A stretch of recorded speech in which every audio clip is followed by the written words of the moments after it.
Para kadang winisuda kepareng sowan badhe ngaturaken paragan tata cara panggih kina penganten gagrag Surakarta Hadiningrat.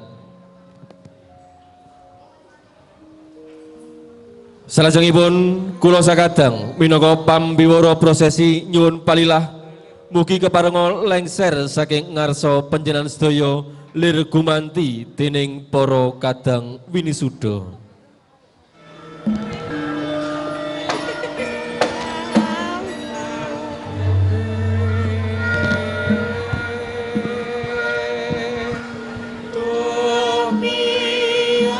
Sanggya para rawuh, para tamu kakung miyah putri ingkang winengku ing karahayon, hangklajengaken ayahan pambiwara keparenga para kadang winusada suka pisungsun paragan panggih penganten Cakrik Surakarta Hadiningrat.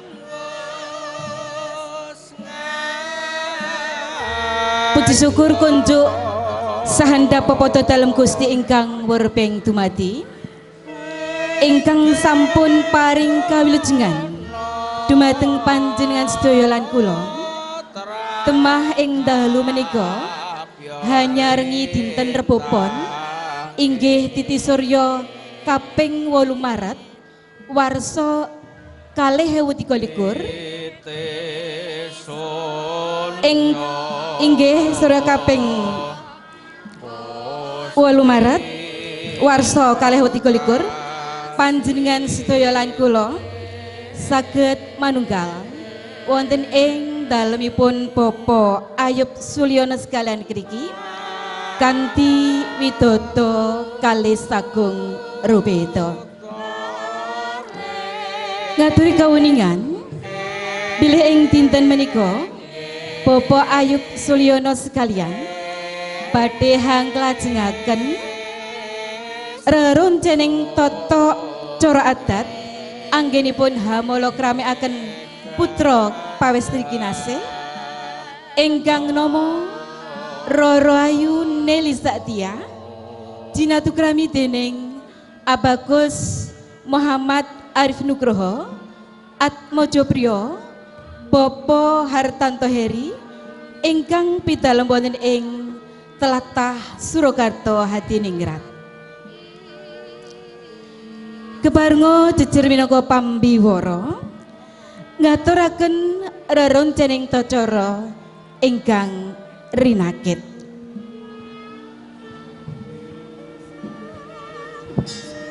Tata cara pinurwakan kanthi mijilipun penganten pawestri saking tepas wangi tumuju sasana rinengga.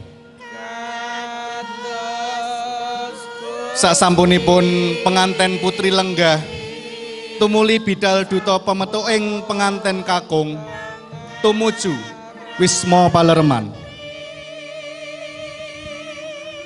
Sinambung praptanipun penganten kakung miwah pangiring saha panggihipun penganten kekalih.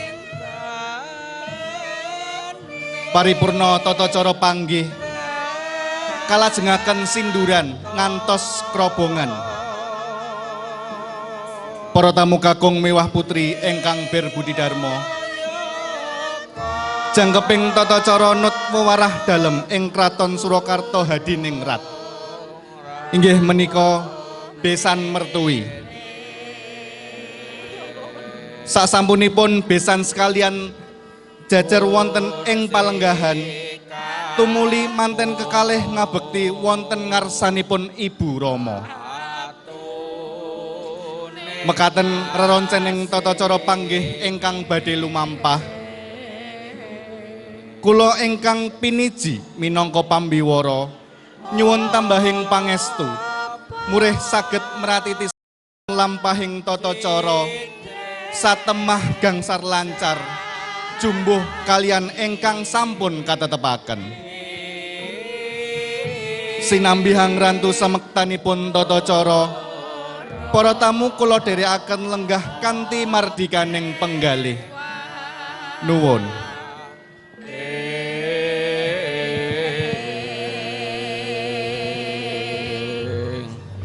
So Para tamu kakung miwah putri ingkang minulya, sampun wonten sasmita saking Ibu Juru Sumbaka bilih pengantin pawestri sampun purna anggenipun ngedi busana. Pramila toya-toya arsa kakanthi lenggah ing palenggahan rinengga. Mijilipun pengantin pawestri kairing ungeling ketawang Sekar Tejo.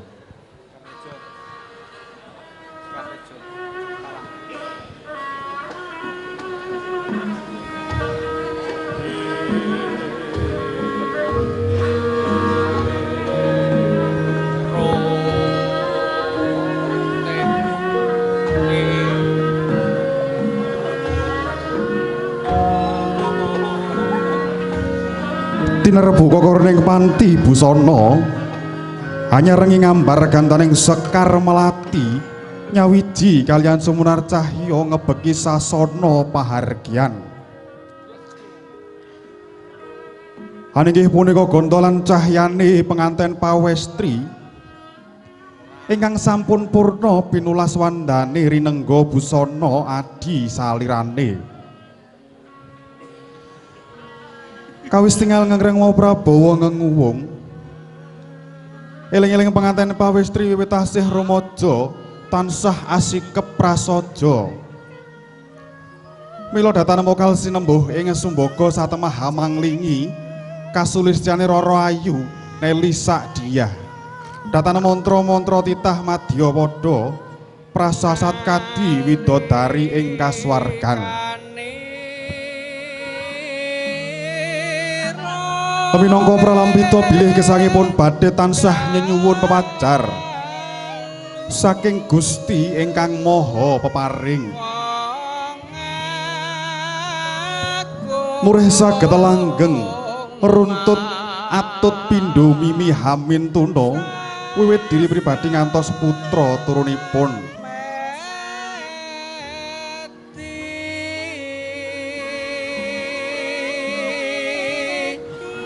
Kawis tinggal pengantin pawestri sampun lenggah ing sasana rinengga kanthi raharja nir ing sambi kala. Jurambil kembar mayang mapanaken kembar mayang tuwin cengkir gading ing sakiwa tengening sasana rinengga anyarengi suwukipun ketawang Sekar Tejo.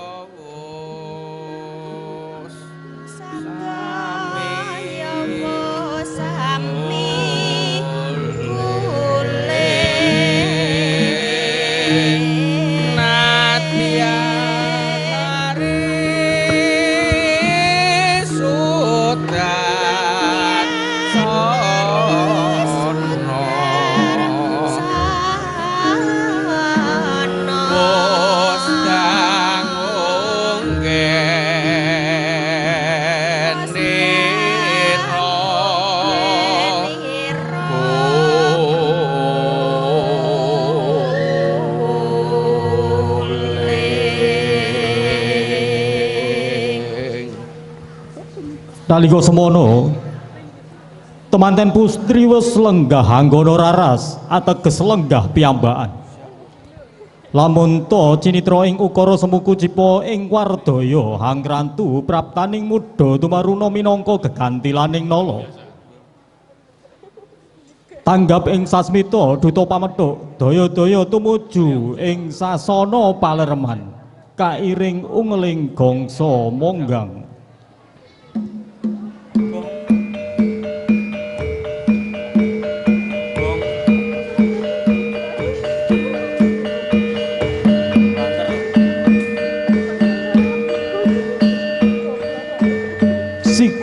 Jumangka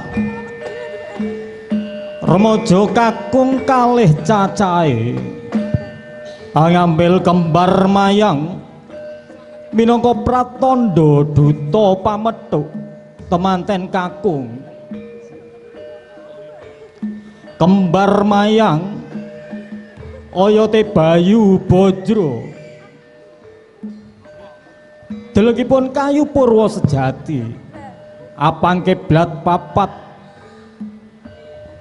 godhong mega rumembe Ya nalika semono wis dumugi papan palereman hanya rengi suwing gangsa monggang.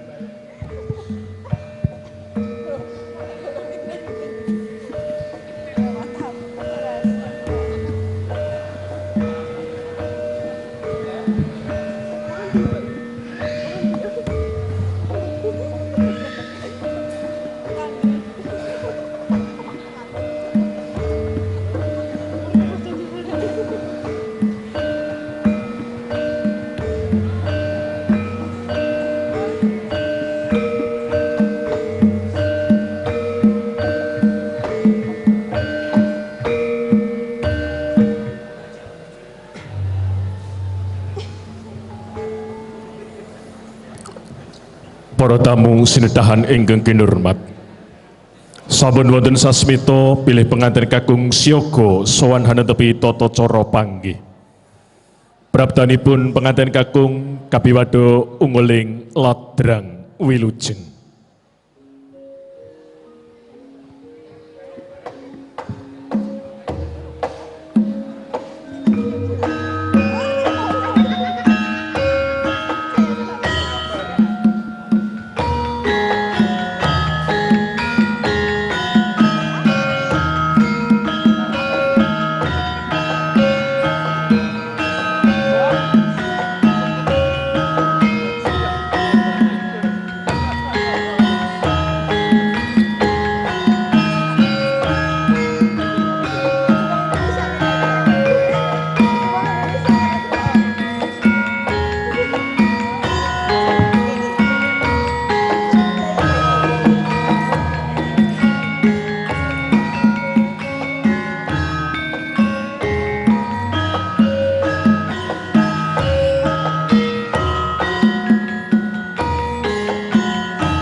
Ladrang wilujeng sampun ngumandhang ing sasana hargya.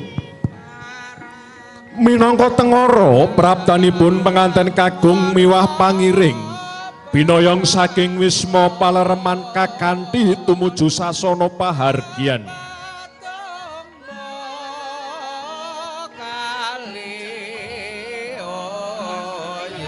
Tindakipun pinurwakan juru ambil kembar mayang sajodo.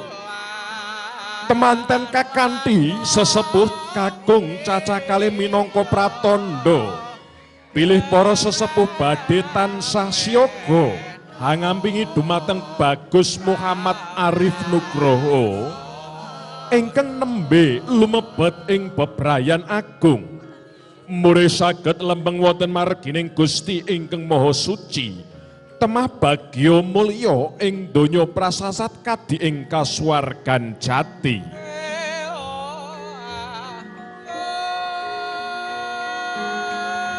Temanten kakung ngagem busana awarni cemeng sinulam wanang rukmi.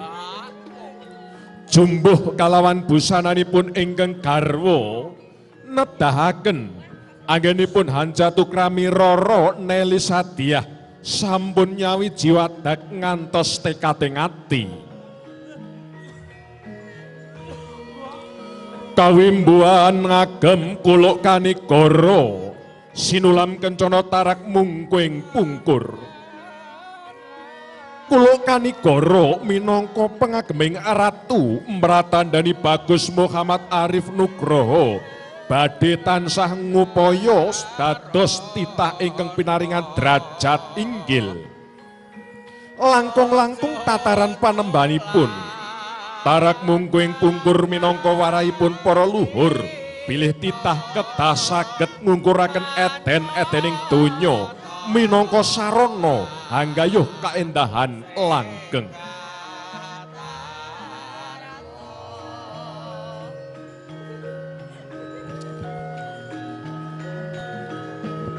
Kadi ginlak tindakipun penganten kakung miwah pangiring kawis tinggal sampun dumugi korining pahargyan.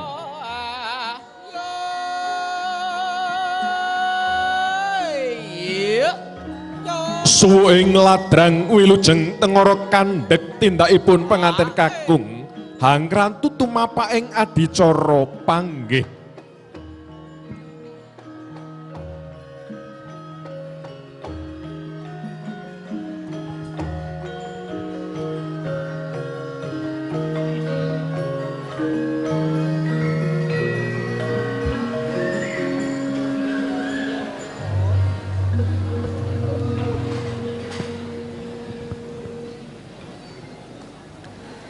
Para tamu kakung miwah putri ingkang winengku ing karahayon. Sampun siyaga temanten kekalih nindakaken adat panggih tetelaraning para luhur. Lamun cinandra panggihing penganten kekalih lir kadya cantaka caketi munyo ing warih rebat asri dumawahing Sekar Balimbing.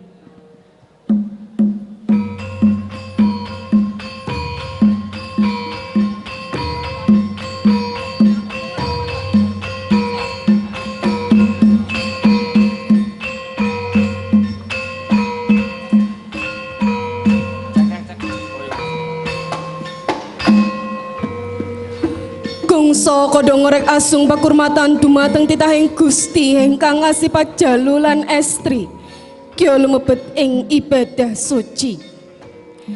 Juangkah tetek patene Bagus Muhammad Arif Nugroho Roro Nelisa Diah sampun jengkar saking palenggahan kawiwitan juru ampel kembar mayang tindake kakanthi sesepuh kalih sarta Rama Ibu Tut Uri ingkang putra.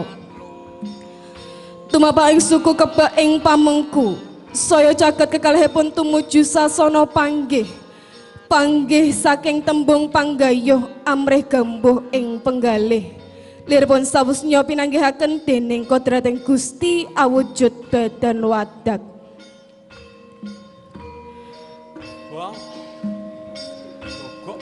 Laju tindake temanten kekalih. Sawusnya sami aben ajeng asta kumlawe sami ambalang gantal. Penganten kakung kadhawuhaken dodo pralampita tresna asih dumateng ingkang garwa lahir tumusing batos. Paripurna ambalang gantal penganten kekalih ajawat asta.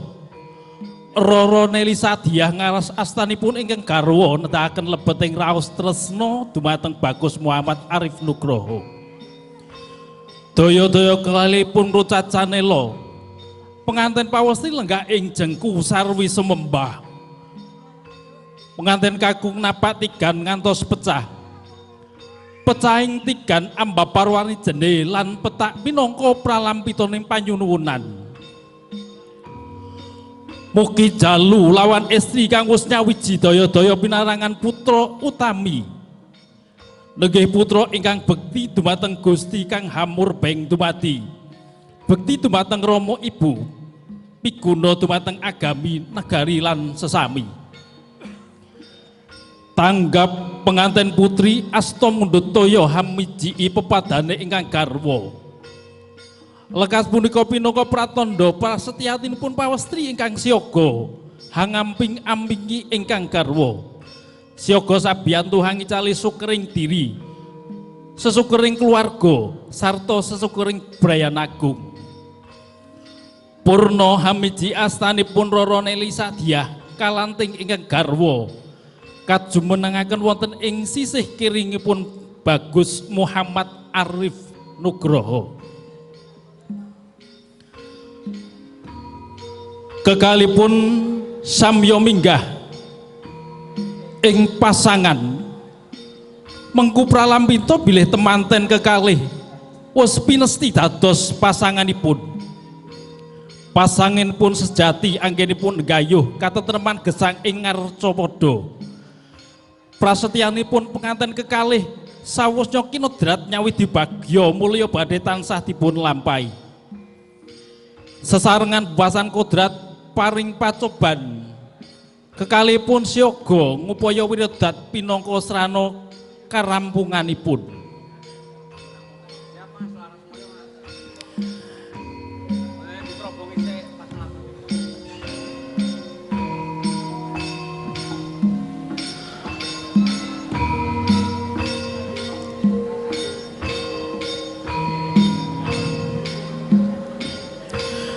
penganten kekalih tumuli pinaringan unjukan tirta wening saking Kendi Pratala murih saged wening cipta rasa budi lan karsanipun anggenipun nglampahi kodrating Gusti kang hamur beng dumati jogat rengginas juru ampil kembar mayang mliru kembal mayang sajodo ingkang kalih laju miyos kabucal ing marga catur ingkang kalih wangsul krenggani sasana rengga hanya rengi tindakipun temanten kekalih.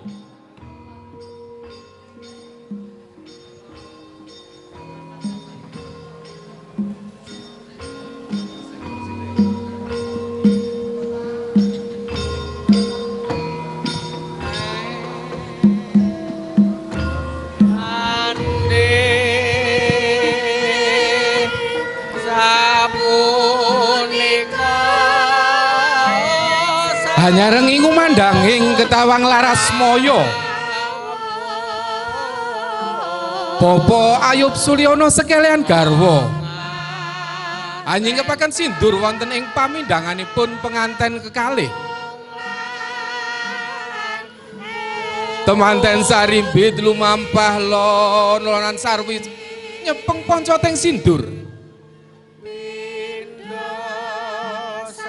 Rama tuwin ibu tutwuri sawingipun ingkang putra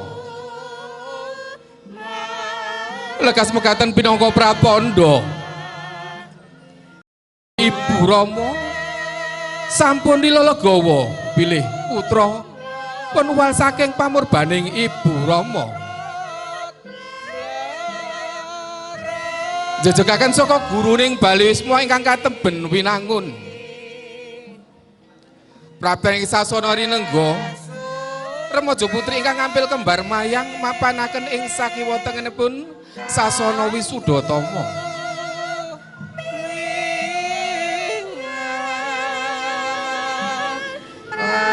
kawis tingal wus prapteng sasana rinengga Bobo Ayub Sulyono handingini lenggah wondene Ibu Endah Martini ngrucat sindur ing pundhakipun manten kekalih tumuli hana tepi tata cara bapa timbang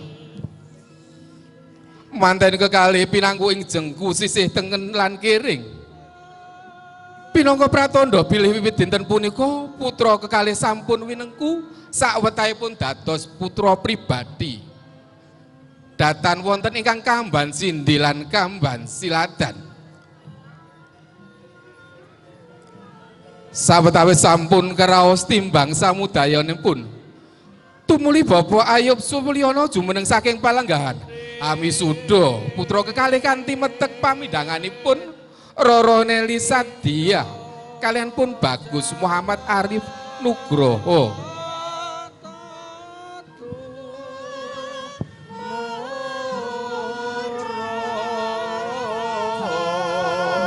paripurna tata cara bapa timbang miwah wisudan salajengipun Bapak Ayub Sulyono tuwin Ibu lenggah jajar ing sisih tengening manten kekalih inggih karana ing ari punika Bapak Ayub Sulyono sekalian katemben mantu kapisan pramila hangadani tata cara bubak kawah kanthi ngunjuk degan ingkang cinampur mawi gendhis Jawi ingkang kaprah sinebat rujak degan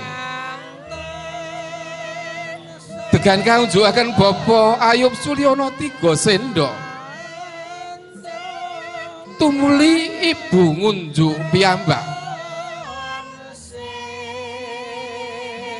sapunanipun kaloro dumateng penganten kekalih ing pangajap mugi ingkang putra saged nglintir kautanipun Ibu tuwin Rama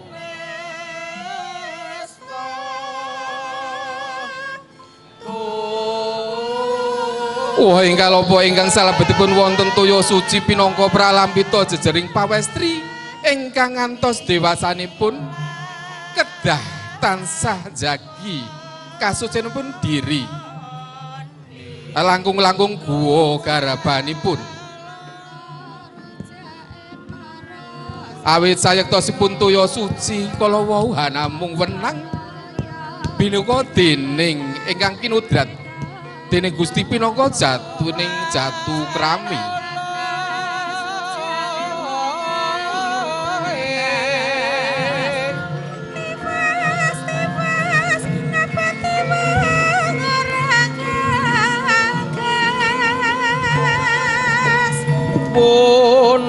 Lulus Raharjo tata cara bubak kawah sinambung adicara kerobongan salajengipun inggih punika kacar kucur utawi tampa kaya penganten pawestri ngrucat cenela lengser saking palenggahan sumungkem dumateng ingkang garwa angengeti bilih wiwit ari puniki Roro Nelisa Dia sampun sahandap pamurbanipun Bagus Muhammad Arif ingkang pinangka saka guruning kulawarga mila rinten kalawan dalu kedah bekti dumateng kakungipun Purna sungkem manten putri tumuli gelar Kacu Gemboyo ewadene penganten kakung ngasta Kebo Gunakaya ingkang isinipun arta receh saking wilangan alit ngantos ageng piyambak wos jene utawi beras kuning kacang kawak dele kawak sarta empon-empon sedaya isinipun Kebo Gunakaya sinuntak tinampi wonten Kacu Gemboyo sekedhik kewala datan wonten ingkang kecer mengku pralambita bilih penganten kakung siaga hanya kapi kabetaning bale wisma pinangka sarana panggesanganipun Kacu Gemboyo tumuli dipun bundeli mracenani bilih manten putri badhe tansah gemi nastiti ngati-ati anggenipun mubetaken Gunakaya paringipun ingkang garwa kawis tinggal manten kekalih sowan wonten ngarsanipun Rama Ibu Kacu Gemboyo saisinipun katitepaken dumateng ingkang Ibu pinangka pralambita bilih kekalihipun badhe tansah nyuwun tuntunan saha pitedahipun Rama Ibu murid anggenipun gesang bebrayan saged bagya mulya salaminya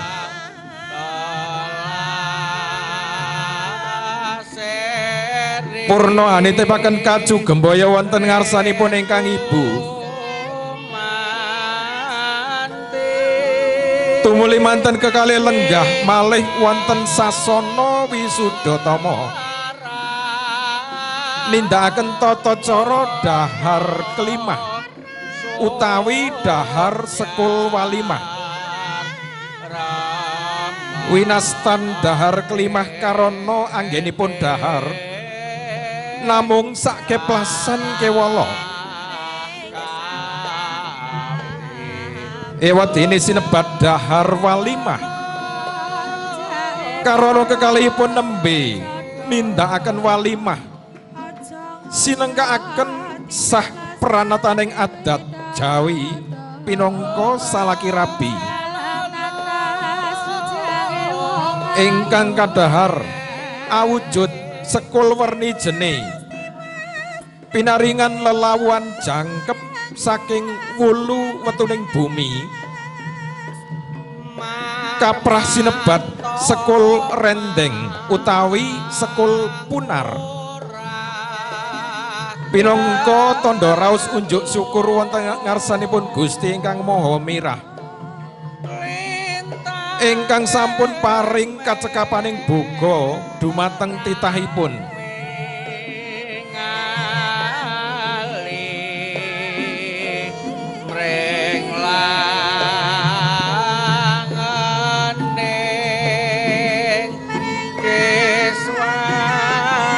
sapurnanipun dahar kelimah tumuli ngunjuk tirta wening ingkang kaunjuk namung cekap tirta wening sepisan pinangka pepenget saking para luhur supados gesangipun penganten lambaran watak kaprasajan anggenipun gayuh kamulyan kanthi prasaja kewala murih rejeki ingkang tinampi amberkahi angka kalih pinangka warah murih sedaya kodrat lan lelampahan sageta tinampi kanthi wening ing cipta rasa budi miwah karsanipun.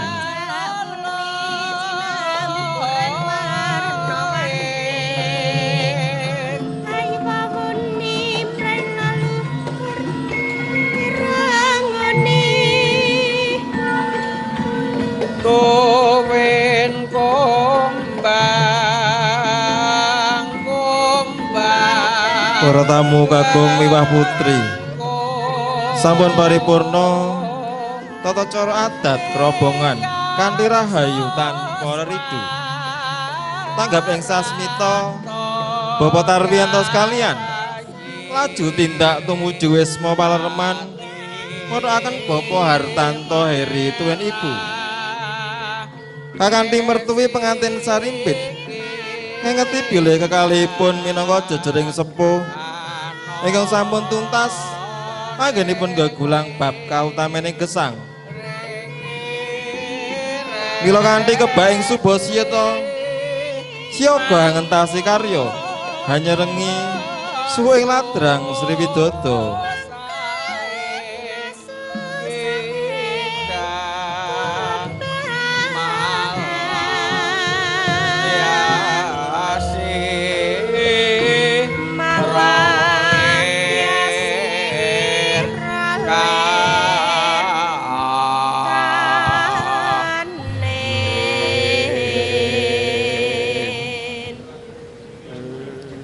kawis tinggal besan sekalian wis prapteng ing Wisma Paleremanipun daya-daya kekalihipun kadherekaken tumuju sasana wiwaha kawis tinggal tindakipun besan sekalian kadi lumembak ing tirta kencana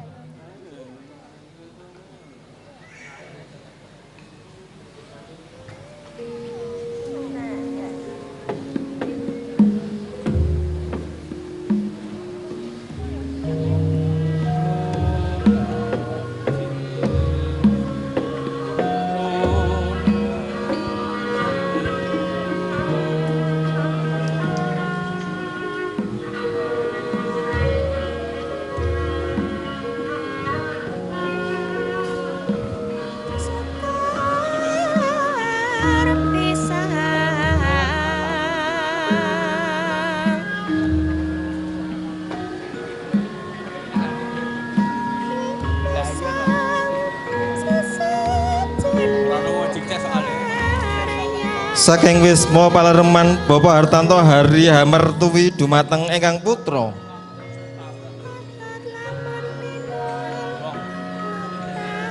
senadyan sayektosipun sampun pitados lailan batos bilih ingkang putra badhe pinahargya kanthi samuwa namung ngingeti agenging raos tresna mila rumaos datan marming kalih lamun dereng nyarirane pribadi paring jurung pangestu dumateng putra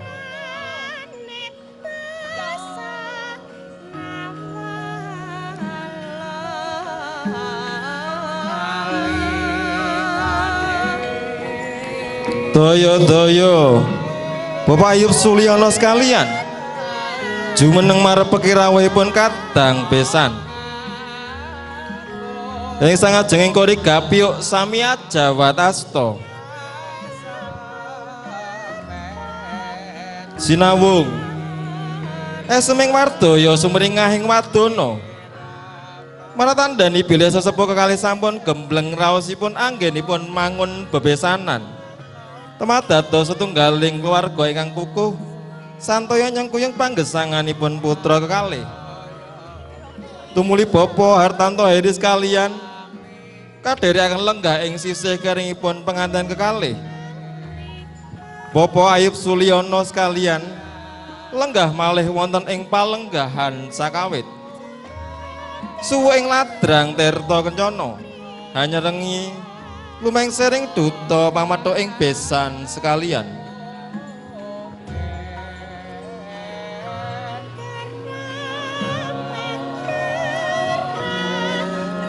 Para tamu kakung miwah putri,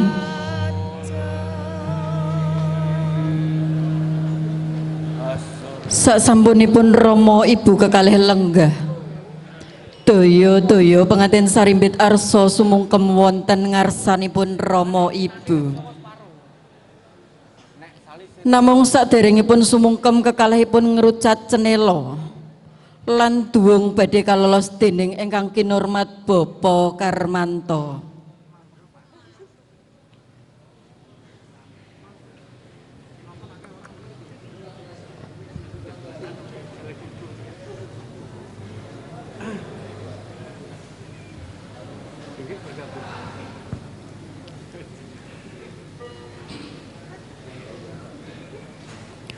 Cenela sampun rinucat duwung sampun linolos kapratitisaken Ibu Juru Sumbaga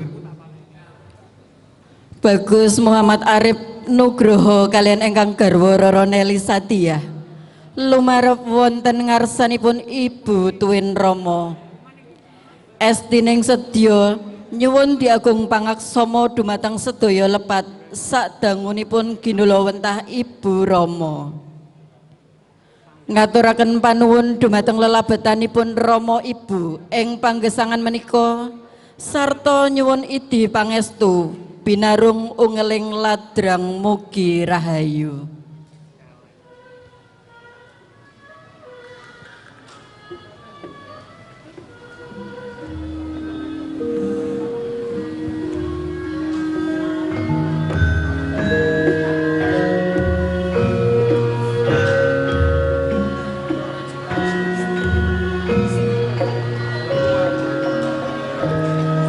Lengser saking papan palenggahan risang temanten kakung hanganti ingkang garwa Gya Humara ing ngarsa Rama miwah Ibu.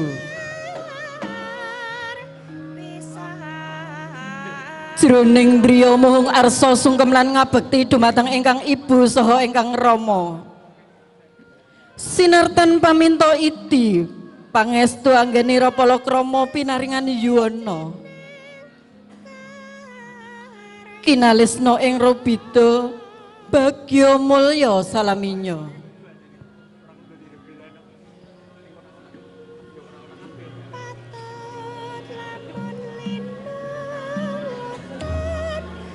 Sungkem dhateng ingkang Ibu lan Rama minangka bektinipun kang putra kekalih inget duk rikala linairaken wonten ing alam sesrawungan.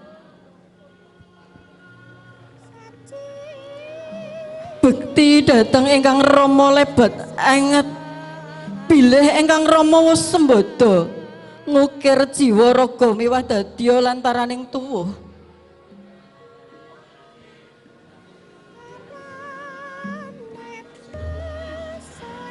Dene bekti ingkang Ibu labet tansah ingkang Ibu wus kinarya papaning yoga brata sak lebeting nawa canda dasa ari sarta hang lelinting wiwit alit nganti akhir diwasa bebasan cilik digedhekke bodho dipinterke.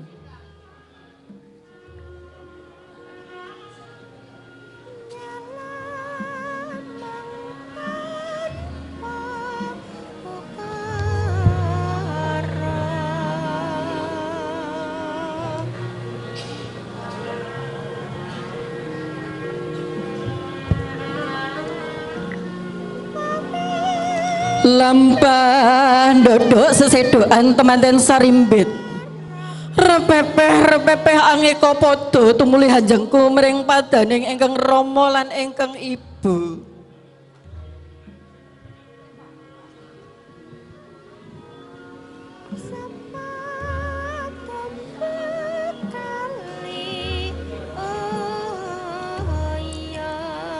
Rep tidem permanem tan ana sabawane walang salisik. Labet kaprebawan swasana ing sasana rinengga. Ing ngriku Sri Atmaja temanten sekalian dawuh karerantan ing driya.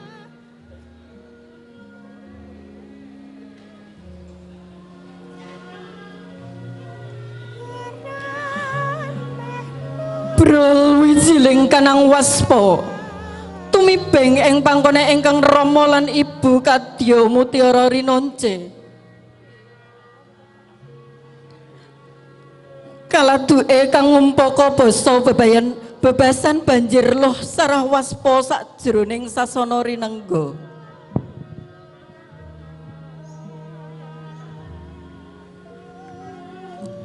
Hanjigreg lir tugu sinukerta dupi ingkang Rama lan ingkang Ibu hanampi sungkem saking ingkang temanten sekalian.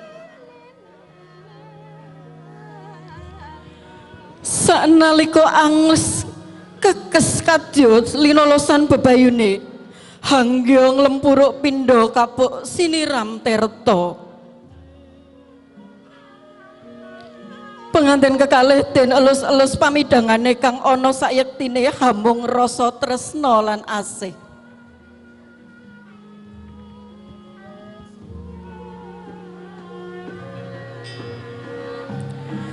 Kawis tinggal laju paraga kang kapiji hang lolos duwung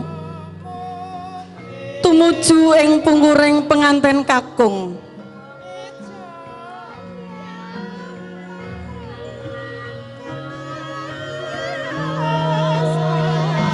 Kalajengaken hanyang kleduwung wonten papan piniji. Kiyo sigra lumengser ing papan sakawit.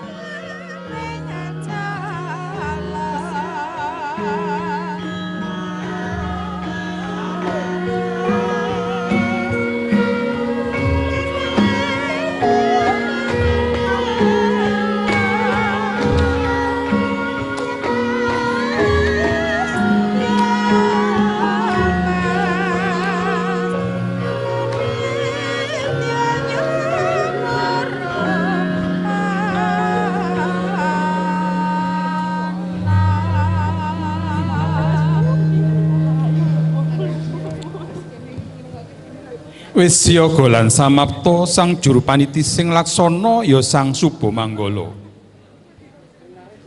Tumuli asung sasmita dhumateng Binaja Krama lengser saking sasana rinengga jengkar tumuju ing sasana busana.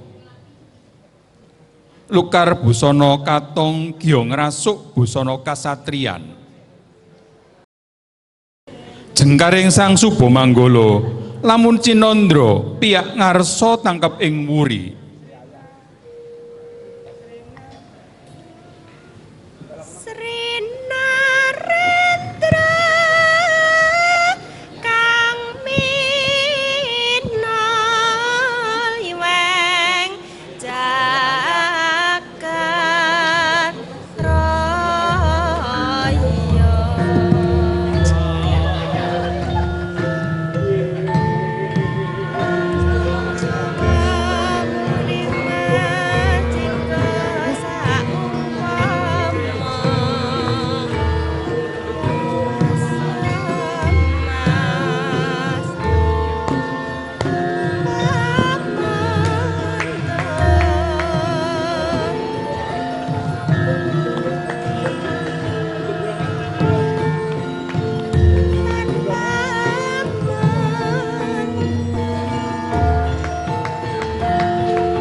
Lajeng garing penganten sarimbit lamun Cinandra Yayas Rinendra ingkang arsa haniti pirsa mring kawulanira.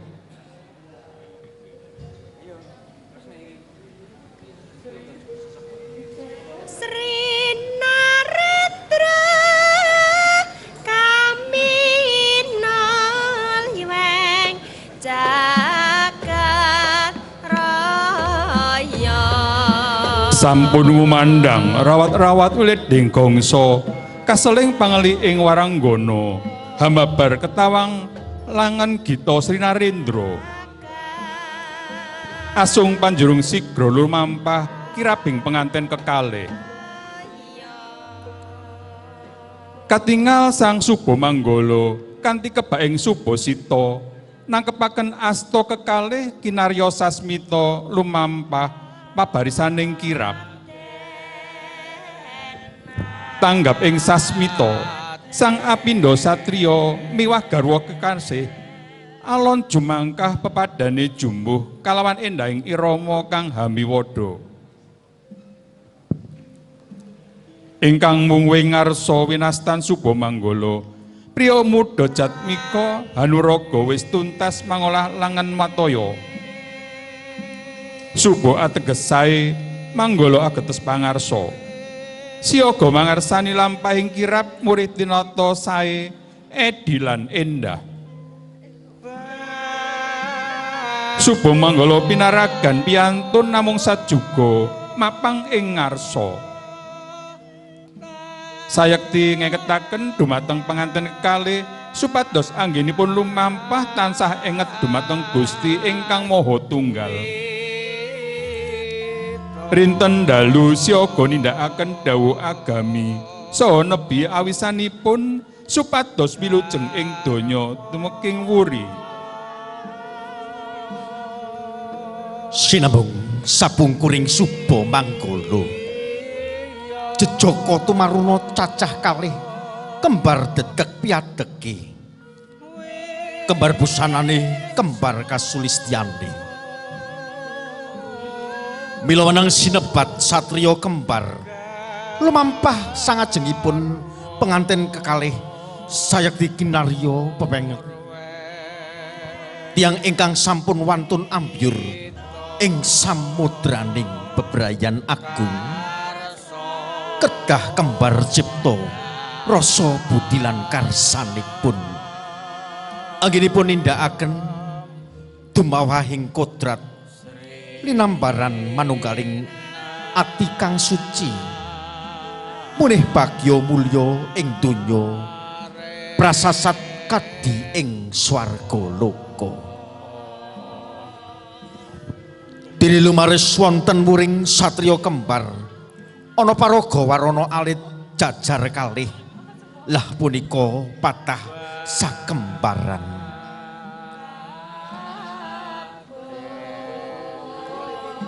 patah sakembaran kang Apindo Batari waruju ngejawantah warana alit ingkang maksih prasaja sami papeka nanging datan neka-neka para dene solah bawane kang sarwa prasaja akarya sengsem kang sami pirsa ingkang mengagem busana Pindha Nalendra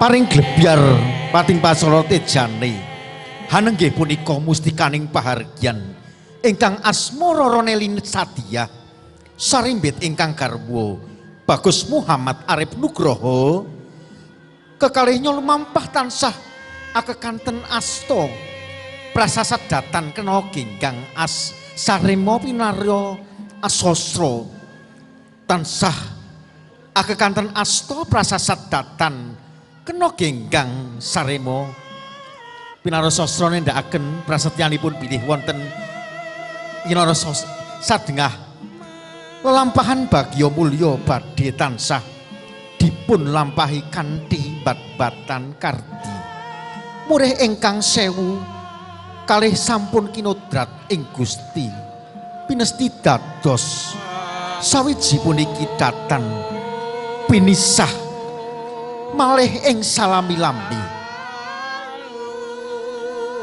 Pengantin mengagem busana hangimba satriya ing Surakarta Hadiningrat.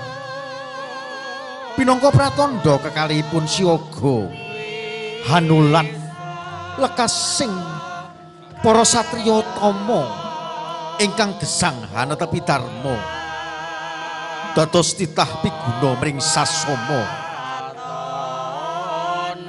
Penganten pawestri mengagem reruncining Sekar Melati ing pamedangan sisih tengen winastan tiba dodo.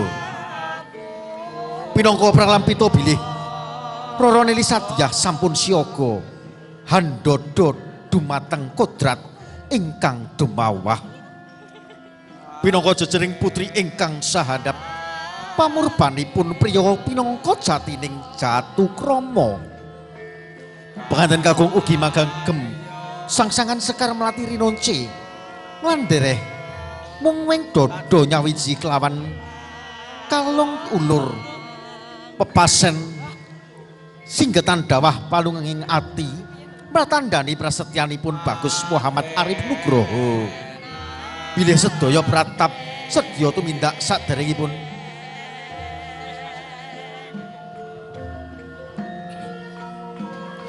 Kenya wenang sinebat kusumo, kusumo ateges sekar, sekar utawi kembang pinangka pepasren lan eden-edening donya ingkang awatak panggoda pangrencana. Mila mapan ing sakwingkingipun pengantin kekalih pinangka pepengetipun para luhur dumateng putra turun.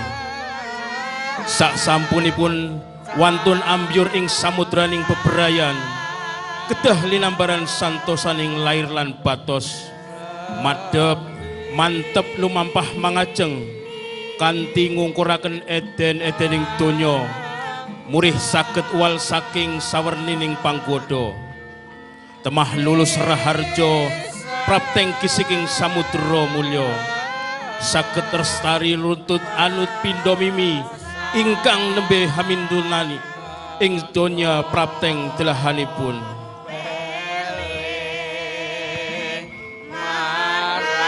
Lulus raharja tindhake pinanganten kekalih Sang Suba manggala asung sasmita lenggah jajar semanding ing sasana Wisudhatama.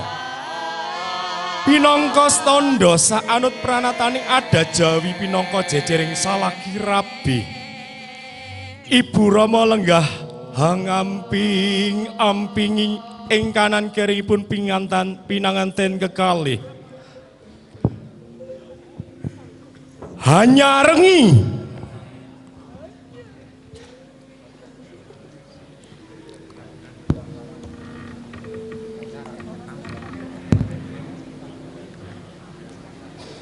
ngumandang ladrang gleyong.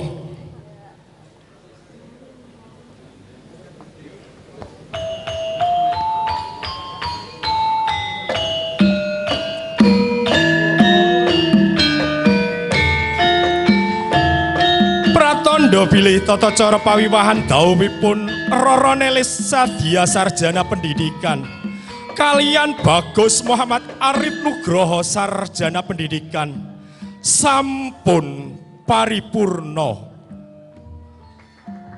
Kula sakadang minangka pambiwara hanglenggana kirang sampurna anggen ngaturaken menggah urut rerencening adicara paragan dalu menika. Labet kuntungi seserpan mugi sagung para tamu keparingna hangluberaken jalani di pangaksami. Salajengipun nderekaken wilujeng kondur para tamu sedaya. Mugi samargi-margi ngantos dumugi dalem piyambak-piyambak tansah manggih rahayu tanpa reridu. Katur para kadang winisuda kepareng jumeneng wonten papan piniji saperlu foto sesarengan para pamong dwija ugi para tamu kinurmat. Puputing atur sumangga tansah sesanti. Jaya Jaya Wijayanti. Mugi rahayu ingkang samya tinemu. Nun Matur nuwun. Wassalamualaikum warahmatullahi wabarakatuh.